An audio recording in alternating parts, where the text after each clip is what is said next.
Os Acordos de Abraão e seu significado geopolítico.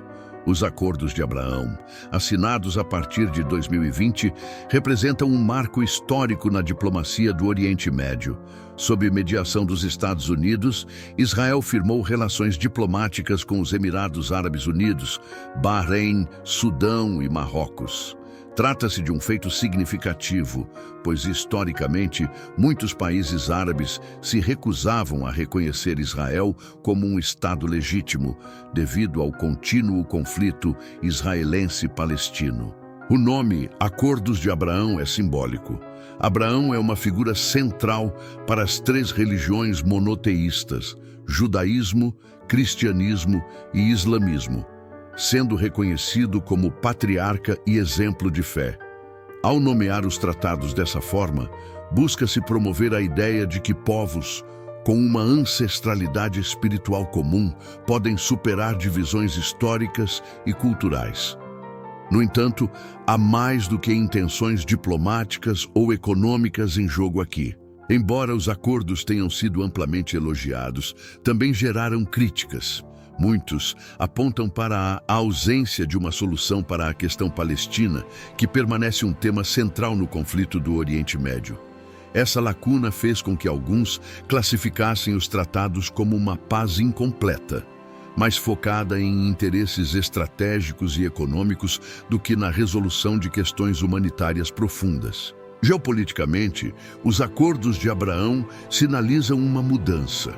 Eles fortalecem a posição de Israel na região, permitem maior cooperação econômica e criam um novo paradigma de alianças contra ameaças comuns, como o Irã.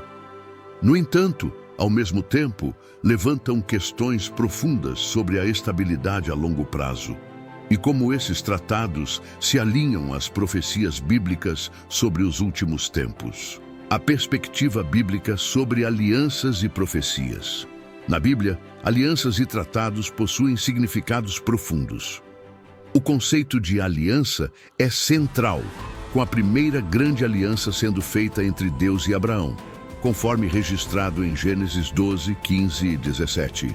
Essa aliança divina prometia a Abraão uma descendência numerosa, a posse da terra prometida e que todas as nações seriam abençoadas por meio dele.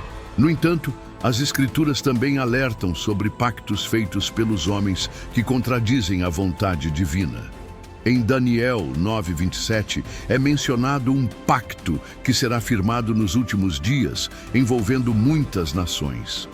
Esse pacto é frequentemente interpretado como sendo o acordo do anticristo, que promete paz, mas eventualmente o quebra, trazendo destruição. Embora os Acordos de Abraão não sejam necessariamente esse pacto, muitos estudiosos da Bíblia os consideram um prelúdio, ou seja, um passo na direção de eventos maiores e mais significativos profetizados na escatologia. Um dos principais alertas de Jesus em Mateus 24 é sobre enganos nos últimos tempos. Ele menciona falsos profetas, promessas de paz ilusória e eventos que levarão ao cumprimento do plano divino. Os profetas Jeremias e Ezequiel também destacam o perigo de pactos que parecem trazer estabilidade, mas são, na verdade, ilusórios. Jeremias 6,14 fala daqueles que dizem paz, paz, quando não há paz. Ezequiel, por sua vez, descreve líderes que constroem muros frágeis e tentam disfarçar problemas profundos com soluções superficiais. Assim, há paralelos claros entre esses alertas e o contexto contemporâneo dos Acordos de Abraão. Falsa paz e seus efeitos proféticos. O conceito de falsa paz aparece de forma recorrente nas Escrituras. Essa ideia refere-se a períodos em que líderes ou nações proclamam paz e segurança, enquanto calamidades iminentes permanecem ocultas. Paulo, em 1 Tessalonicenses 5,3, adverte que, quando disserem paz e segurança, então virá repentina destruição. No contexto atual, os Acordos de Abraão podem ser interpretados como um exemplo de paz parcial. Embora promovam a cooperação entre Israel e algumas nações árabes, não abordam profundamente questões cruciais, como os direitos dos palestinos e as tensões sobre Jerusalém. Por essa razão, muitos estudiosos veem esses tratados como um paralelo moderno às advertências bíblicas sobre soluções superficiais que mascaram problemas mais profundos. Além disso, Apocalipse 6 descreve o surgimento de um cavaleiro no cavalo branco, frequentemente interpretado como um líder enganoso que promete paz, mas na verdade traz conflitos. Esse símbolo é associado ao Anticristo, um governante carismático que enganará as nações com promessas de estabilidade antes de instaurar o caos. Jerusalém no centro das profecias. Jerusalém é uma cidade com significância espiritual única, descrita como o epicentro dos eventos finais nas Escrituras. Zacarias 12, 2, 3 descreve Jerusalém como um cálice de tontear para todas as nações e uma pedra pesada que todos tentarão levantar, mas que trará ferimentos a quem o fizer. Os acordos de Abraão inevitavelmente tocam no status de Jerusalém, já que a cidade é central para judeus, cristãos e muçulmanos. Apesar disso, os tratados evitam enfrentar diretamente as disputas sobre a soberania de Jerusalém, deixando questões importantes sem resolução. No cenário profético, essa omissão é significativa.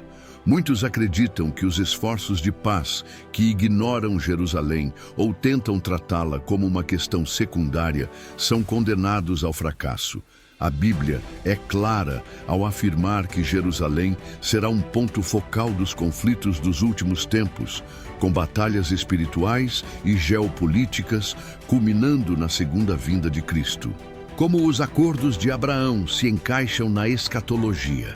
A escatologia cristã, baseada em livros como Daniel, Apocalipse e as palavras de Jesus em Mateus 24, descreve um período de grande tribulação que antecederá o retorno de Cristo. Durante esse período, alianças enganosas e promessas de paz serão usadas para manipular nações e desviar a humanidade da verdade divina. Embora os acordos de Abraão sejam amplamente vistos como um marco positivo, seu significado profético não pode ser ignorado. Eles demonstram que nações, historicamente inimigas, podem se unir em torno de interesses comuns, preparando o terreno para um futuro acordo global que pode cumprir as profecias de Daniel 9 e Apocalipse 13. Os acordos de Abraão são mais do que um feito diplomático. Eles são um sinal dos tempos. Para os cristãos, servem como um lembrete de que o verdadeiro propósito divino não será alcançado por meio de tratados humanos, mas pelo cumprimento das promessas de Deus. A falsa paz descrita nas Escrituras nos alerta a não colocar nossa confiança em soluções temporárias, mas a buscar a paz que excede todo entendimento, aquela que vem somente de Deus. Em Mateus 24, Jesus exorta seus seguidores a estarem vigilantes, pois os sinais do fim já estão se manifestando. Enquanto celebramos esforços de paz, devemos lembrar que a história está caminhando para um clímax espiritual. Este é um tempo para reflexão, oração e preparação. A Bíblia nos convida a olhar além das aparências e reconhecer os planos divinos em ação. Obrigado por assistir esse vídeo. Pedimos que se inscreva em nosso canal e curta esse vídeo. Ative também o sininho das notificações para ser avisado sobre nossas postagens. Até o próximo vídeo.